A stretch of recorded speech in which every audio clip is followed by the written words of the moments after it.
ପ୍ରୀତିରାଣୀ ମହନ୍ତଙ୍କ ପାଇଁ ଗୋଟେ ଜୋରଦାର ତାଳି ହଉ। କୋଉଠି ଘର କୋଉଠି ଆପଣଙ୍କର? ଏଇ ମାଙ୍କଡ଼ବେଡ଼ା।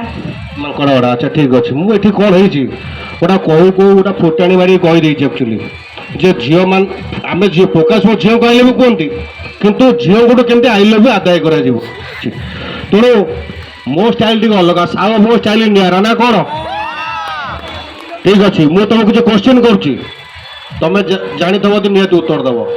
ଠିକ ଅଛି, ତମେ କୁହ ଅନୁଭବର ପ୍ରଥମ ଫିଲ୍ମ ନା କ'ଣ ତମେ ଜାଣିଛ? ତମେ କହିଲେ କ'ଣ ହବ? ଯିଏ ତ କହିବା କଥା ମୁଁ ଯେହେତୁ ଆଦାୟ କରିବାକୁ ଲାଗିଛି ମୁଁ କରିବି ଯେ କୁହ କୁହ କୁହ ଚେଷ୍ଟା କର। ନା ମୁଁ ତ ଜାଣିନି, କହିବି କେମିତି? ପାଠ ପଢ଼ା ପିଲା ଆଉ ମୁଁ ହାର ମାନେ ଲୋକ ନୁହଁ, ମୋ ପାଖରେ ଅନେକ ଟ୍ରିକ୍ ଅଛି। ଆଉ ଗୋଟେ ଟ୍ରିକ୍ ଆପଣେଇବା। ଆଚ୍ଛା ଠିକ ଅଛି, ତମେ ପାଠ ପଢ଼ା ପିଲା ଯଦି ଦେଖି କହିଲ 1 4 3 ମାନେ କ'ଣ ତମେ ଜାଣିଛ? ନା ନା ମୁଁ ଜାଣିନି, ସେଗୁଡ଼ା ଆମ ପାଠ ପଢ଼ାରେ ନଥାଏ। ଇଏ ଏମିତିଆ ପିଲା ସ୍କୁଲ କଲେଜ ଯାଇ ଖାଲି ସାଇନ୍ସ ସାହିତ୍ୟ ପଢ଼ିକି ଆସନ୍ତି, ଗଣିତ